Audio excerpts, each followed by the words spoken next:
अस्मद्गुरुसमारम्भां यतिशेखरमध्यमां लक्ष्मीवल्लभपर्यन्तां वन्दे गुरुपरम्पराम् ஆழ்வார்கள் வாழி அருளிச் செயல் வாழி தாழ்வாதுமில் குறவர்தாம் வாழி ஏழ்வாறுமுய்ய அவர்கள் உரைத்தவைகள் தாம் வாழி செய்யமறை தன்னுடனே சேர்ந்து.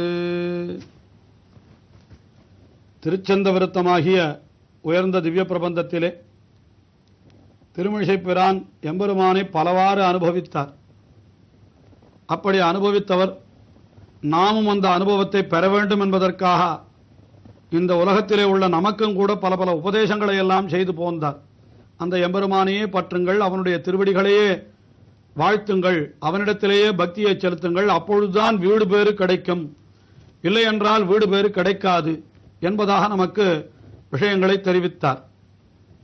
ஆனால் அப்படி அவர் உபதேசங்களை எல்லாம் செய்த பொழுதும் கூட இந்த உலகத்திலே இருப்பவர்கள் அப்படி அந்த எம்பெருமானத்திலே ஈடுபாடு கொண்டார்களா என்றால் அதை நிச்சயமாக சொல்ல முடியவில்லை. அதற்கும் மேலே தாமும் அவர்கள் நடுவே இருப்பதை நினைத்தார். இப்படி நாம் எவ்வளவு உபதேசித்தாலும் காது கொண்டு கேளாதவர்கள் இவர்கள் நடுவிலே என்றோ நாம் இருக்கிறோம் என்று திருமழிசை ஆழ்வார் நினைத்திருப்பார் போலும். உடனே அவருக்கும் அச்சம் வந்து விட்டது. என்ன அச்சம் வந்து விட்டது? எம்பெருமான் எங்கே நம்மையும் கைவிட்டு விடுவானோ என்று அவருக்கு அச்சம் ஏற்பட்டு விட்டது.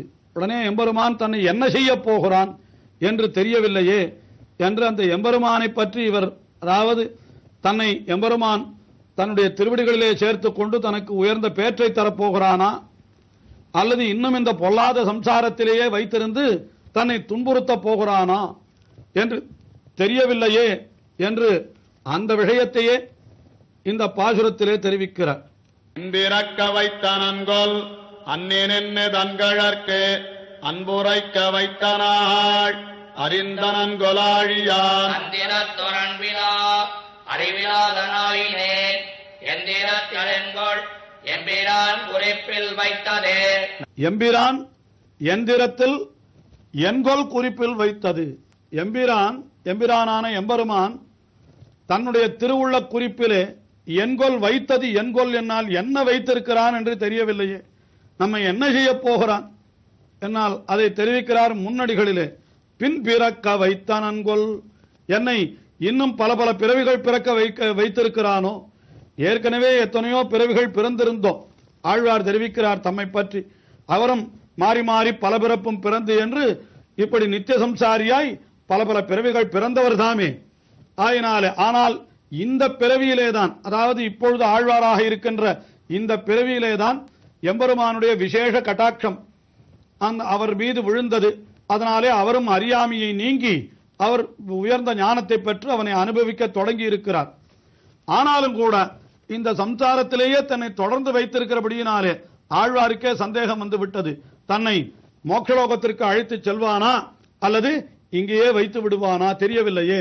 பின் பிறக்க வைத்த நன்கொல், என்னை பின்பிறக்க வைத்த நன்கொல், இன்னும் பல பிறவிகள் பிறக்கும்படி வைத்தானா அல்லது அன்றி தன் கழற்கு தன்னுடைய திருவடிகளுக்கு அன்புரைக்க வைத்த நன்கொல், தன்னுடைய திருவடிகளிலே நான் அப்படி அன்புரைக்க பக்தியோடு கூடியிருக்கும்படியாக என்னை வைத்த நன்கொல். அந்நாள் அறிந்த நன்கொல், அந்நாள் என்னால் எந்த நாள், நான் என்றைக்கு பரமபதம் போய் சேர்ந்து அவனுடைய திருவடிகளிலே கைங்கரியம் செய்ய பெறுவேனோ அந்த நாளை அவன் ஒருத்தன் தானே அறிந்து வைத்திருக்கிறான். அதை அறிந்த நன்கொல், அதை நினைவிலே வைத்துக் கொண்டிருக்கிறானா அல்லது என்னை பின்பிறக்க வைத்த நன்கொல், என்னால் மறுபடியும் இந்த பிறவிலேயே அப்படி வைத்து விட்டானா தெரியவில்லையே என்கிறார். ஆனால் இவர்தான் எம்பெருமானை பற்றி இருக்கிறாரே, இவருக்கு ஏன் அப்படி அச்சம் வந்தது என்னால் நாம் என்ன பற்றி இருக்கிறோம்? ஆழ்வார் நைச்சானுசந்தானம் பண்ணுகிறார். என்ன தெரிவிக்கிறார் என்றால், நான் எம்பெருமானை பற்றவில்லையே என்று தெரிவிக்கிறார். தந்திரத்தோர் அன்பிலாத நாயினேன், தந்திரத்தோர் அன்பிலாதவனாய் அறிவிலாத நாயினேன் என்று. நான் எப்படிப்பட்டவன்? நாய் போன்றவன். நாயினேன் மிகவும் தாழ்ந்தவன் என்று அப்படி பொருள் கொள்ள வேண்டும். தந்திரத்தில் எம்பெருமான் திறத்தில் அன்பில்லாதவனாய், அதை பற்றின ஞானமும் இல்லாத நாயினேன், கடைகட்டவனாய் இருக்கிறேன். அப்படிப்பட்ட எந்திரத்தில் எம்பிரான் என்கொல் குறிப்பில் வைத்தது, என் விஷயத்திலே எம்பெருமான் என்ன தன் திருவுள்ள குறிப்பிலே வைத்திருக்கிறான் என்று எனக்கு தெரியவில்லையே. என்னை மறுபடியும் பிறக்க வைக்க போகிறானா, இன்னும் சம்சாரத்திலே பல பல பிறவிகள் பிறந்து வாரும் என்று என்னை கைகழிய விட்டுவிட போகிறானா, அல்லது என்ன செய்ய போகிறான், தந்திரத்தில் அந்த அன்புரைக்க வைத்தனன்கொள் தன்னுடைய கழலுக்கு திருவடிகளிலே நான் அன்பு பூண்டு ஒழுகும்படியாக அவன் என்னை செய்ய போகிறானா என்கிறார். ஆக இதாலே என்ன தெரிவிக்கப்படுகிறது என்னால், அவனுடைய திருவடிகளிலே நமக்கு அன்பு பெருக வேண்டுமானாலும் அது அவனுடைய அருளாலே பெருகுமே தவிர நாம முயற்சி செய்து அதை அடைய முடியாது. எனவே அந்த அருளைத்தான் நாம் வேண்ட வேண்டும் என்கிற அர்த்தத்தையும் இந்த பாசுரத்திலே நமக்கு திருமழிசை ஆழ்வார் தெள்ளத் தெளிவாக தெரிவித்து அருளுகிறார்.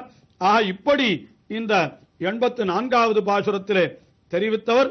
அடுத்தபடியாக அந்த 85வது பாசுரம், அதிலே என்ன தெரிவிக்கிறார் என்றால், அவனை பார்த்து எம்பெருமானே நீ எப்படிப்பட்டவன் என்றால், எப்படிப்பட்ட பக்தனையும் கூட இன்னும் உன்னிடத்திலிருந்து நீக்கி இந்த சம்சாரத்திலே சிறிது நாள் அவன் அல்லல் படட்டும் என்று கூட வைக்கவும் வல்லவன் நீ ஆகையினாலே அப்படியெல்லாம் என்னை செய்து விடாதே, என்னை உன்னுடைய கைகழிய விட்டு விடாதே என்று அவனையே இப்படி என்னை மயக்கி விடாதே, சம்சாரத்திலே என்னை தள்ளிவிடாதே என்று அந்த எம்பெருமானை பிரார்த்தித்துக் கொள்ளுகிறார்.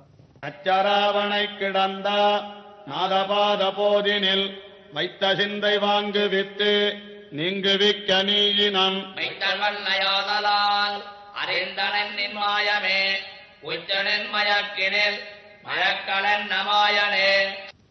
நச்சு அராவணை கிடந்த நாத என்று தெரிவிக்கிறார். அதாவது எம்பெருமானை பார்த்து நச்சு அராவணை என்னால் விஷத்தை உமிழ்கின்ற பாம்பாம், அந்த பாம்பாகிற ஆதிசேஷனாகிற படுக்கை அதிலே சயனித்து கிடப்பவன் நச்சு அராவணை கிடந்த நாத.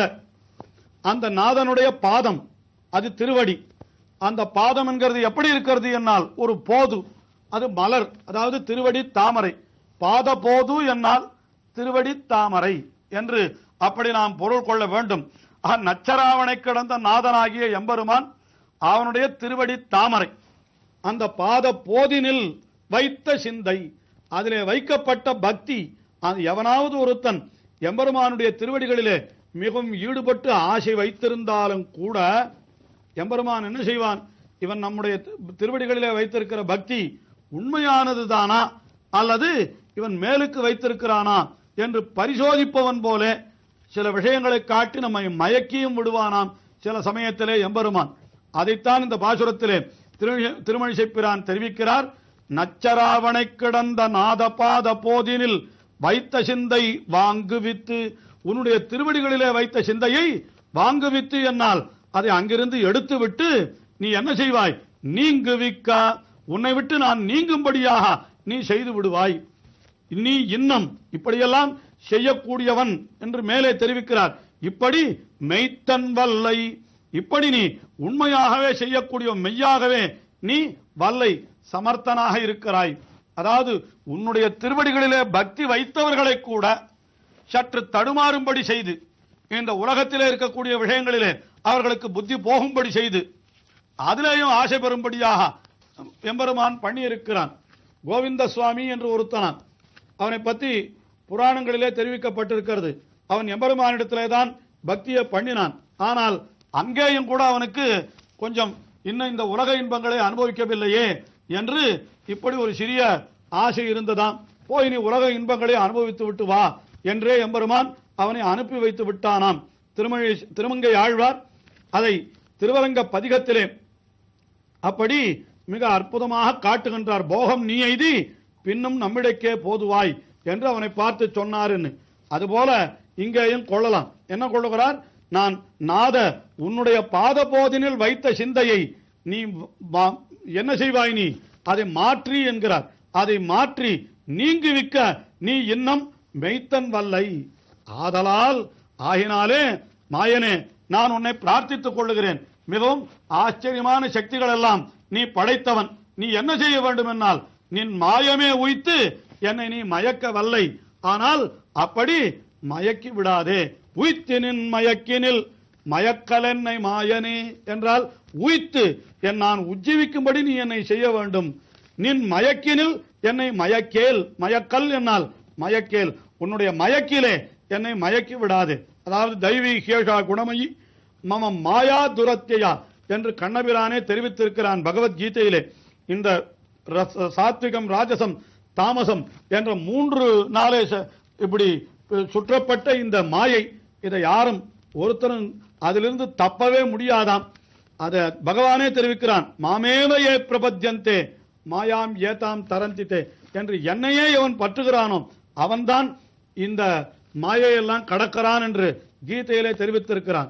ஆனால் அவனையே பற்றி இருப்பவனையும் கூட சற்று வேடிக்கை பார்ப்பதற்காக விலக்கி வைத்து விட்டால் என்ன செய்வது? அப்படிப்பட்ட சுதந்திரன் அல்லவா, நிரங்குஷ சுதந்திரன், அவனை யாரும் தட்டி கேட்க முடியாது. ஆகையினாலே அவனை பார்த்து ஆழ்வார் என்ன தெரிவிக்கிறார்? இப்படி உண்மையாகவே என்னை நீங்கிவிக்க நீ இன்னும் மெய்த்தன் வல்லை, ஆதலால் நீ என்ன செய்ய வேண்டும்? என்னை உய்ந்து போகும்படி செய்ய வேண்டுமே தவிர நீ நின் மயக்கினில் என்னை மயக்கேல் என்று இந்த பாசுரத்திலே தெரிவிக்கிறார். ஆஹா, கீழ்ப்பாசுரத்திலே அதாவது அவனை பார்த்து என்ன கேட்டார் என்னால், நீ என்னை என்ன செய்ய நினைத்திருக்கிறாய் என்று எனக்கு தெரியவில்லையே, நீ என்னை உய்வு பெறும்படி செய்ய போகிறாயோ அல்லது என்னை மறுபடியும் சம்சாரத்திலே தள்ளிவிட போகிறாயோ என்கிறார். இந்த பாசுரத்திலே என்னை இந்த சம்சாரத்திலேயே நான் பட்டுக்கொண்டு கிடக்கும்படியாக என்னை வைத்து விடாதே, உன்னுடைய மயக்கினிலே என்னை விட்டு விடாதே, என்னை நான் உன்னை அடைந்து உஜ்ஜீவிக்கும்படி நீ செய்ய வேண்டுமே தவிர இந்த சம்சாரமாகிற மாயையிலே என்னை மீண்டும் தள்ளிவிடாதே. ஏனென்றால் அப்படி ஏன் இப்படி பிரார்த்தித்துக் கொள்ள வேண்டி இருக்கிறது என்றால் அப்படி தள்ளிவிடவும் நீ வல்லவன் ஆகையாலே என்று இப்படி அவனையே பார்த்து பிரார்த்தித்துக் கொள்ளுகிறார். இன்னும் நமக்கு பல அற்புதமான அர்த்தங்களை உபதேசிக்கின்றார் திருமழிசை ஆழ்வார். தொடர்ந்து அனுபவிப்போம்.